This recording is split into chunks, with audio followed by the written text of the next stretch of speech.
Lebih dari 1.000 orang tewas akibat gelombang panas terparah sepanjang sejarah yang kini melanda benua Eropa. Organisasi Kesehatan Dunia WHO melaporkan sekitar 1.300 orang meninggal dunia akibat gelombang panas tahun ini. Kasus kematian didominasi oleh warga lansia.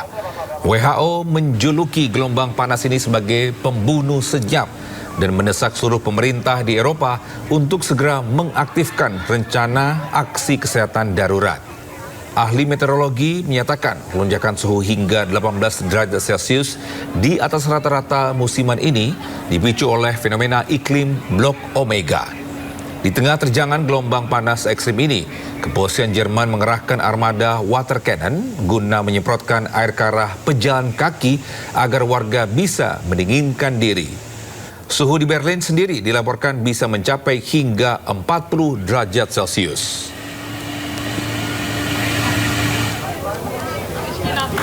Gelombang panas ekstrim yang melanda Eropa memicu kepanikan massal di sejumlah kota. Viral sebuah video warga Jerman terpantau menyerbu toko untuk membeli kipas angin dan pendingin ruangan. Gelombang panas yang menerjang Eropa juga mengganggu aktivitas keseharian warga. Meningkatnya kebutuhan AC di Eropa rupanya menuai kontroversi lantaran khawatir konsumsi energi tinggi dapat mengancam agenda pembangunan hijau. Ya, di Paris, Prancis, pemerintah setempat memutuskan untuk memasang AC di ruang-ruang kelas lantaran suhu sempat mencapai 44 derajat Celcius. Kesibukan staf pemerintah memasang AC dibagikan oleh kepala distrik di Paris di akun media sosialnya. Warga menggambarkan ruang kelas layaknya oven akibat suhu panas yang terperangkap. Kondisi ini pun memicu gelombang protes keras dari orang tua murid karena dinilai membahayakan kesehatan anak-anak.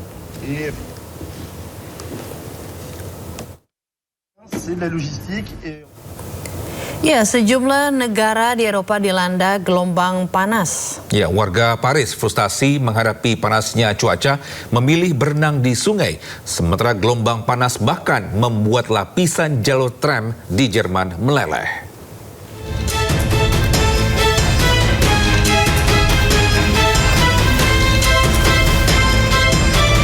Warga Paris, Prancis memadati Kanal Saint-Martin di tengah melonjaknya suhu hingga 37 derajat Celcius.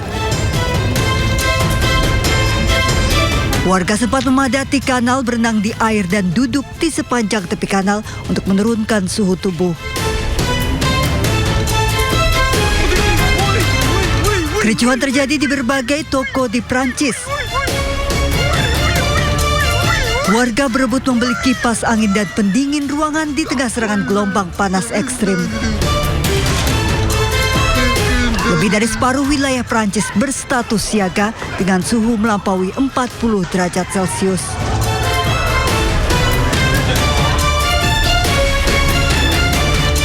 Akibat serangan gelombang panas ekstrim, warga Leipzig, Jerman frustasi. Suhu ekstrim pecahkan rekor hingga 41 derajat Celcius. Bahkan suhu panas membuat lapisan jalur tram meleleh. Kondisi ini membuat transportasi terganggu. Material ini memanas dan mengalir ke beberapa bagian rel dan jalan raya.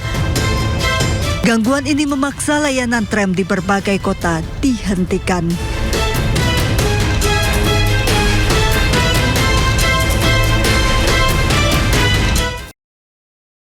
Pemirsa, peduli terhadap sesama dibuktikan karyawan MNC Group dengan mendonorkan darahnya dalam aksi sosial bertajuk MNC Love Donation yang sudah menjadi kegiatan rutin di MNC Peduli. Ya, berkolaborasi dengan RSUP Nasional Dr. Cipto Mangunkusumo Jakarta, ratusan kantong darah dari para karyawan MNC Group ini dapat menambah stok darah nasional dan membantu masyarakat yang membutuhkan.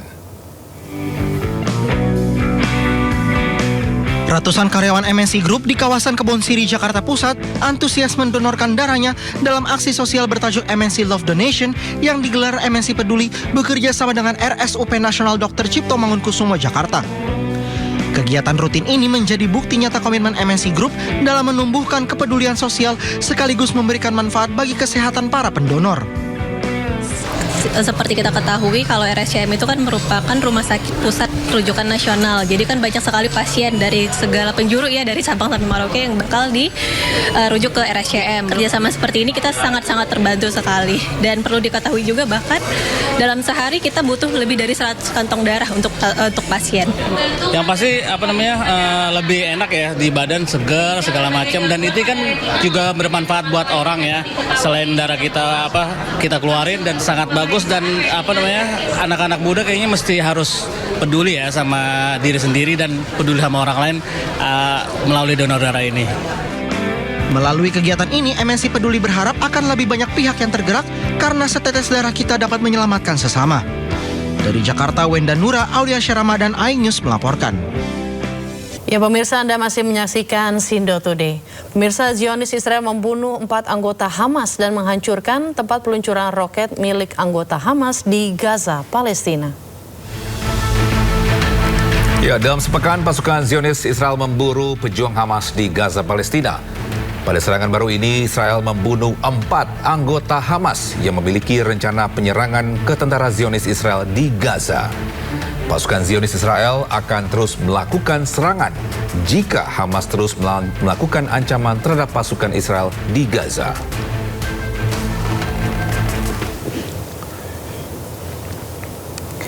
Sementara itu, Zionis Israel juga membunuh salah satu komandan veteran Hamas, Abu Fakir, di Rafah, Palestina. Israel klaim Abu Fakir baru-baru ini bekerja merekrut anggota Hamas baru dan membangun kembali kemampuan batalion untuk melancarkan serangan terhadap pasukan Israel. Sebelumnya, Abu Fakir bertugas di divisi pasukan kelompok Hamas dan perlengkapan senjata ke jalur Gaza untuk melawan Zionis Israel.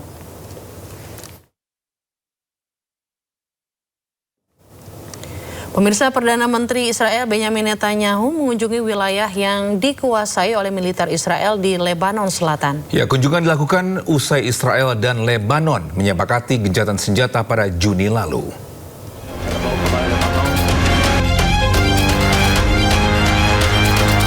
Perdana Menteri Israel Benjamin Netanyahu melakukan kunjungan pertamanya ke wilayah yang dikuasai oleh tentara Israel di Lebanon Selatan. Ia berkunjung bersama Menteri Pertahanan Israel Katz dan Wakil Kepala Staf Mayor Jenderal Tamir Yadai.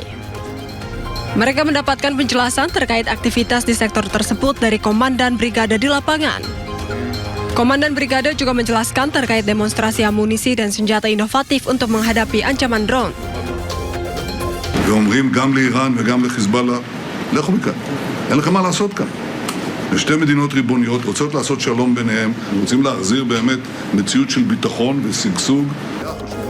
Padahal sebelumnya Israel dan Lebanon telah menyepakati gencatan senjata yang mulai berlaku secara bertahap pada Juni. Namun hingga kini pasukan Israel tetap bertahan di Lebanon Selatan.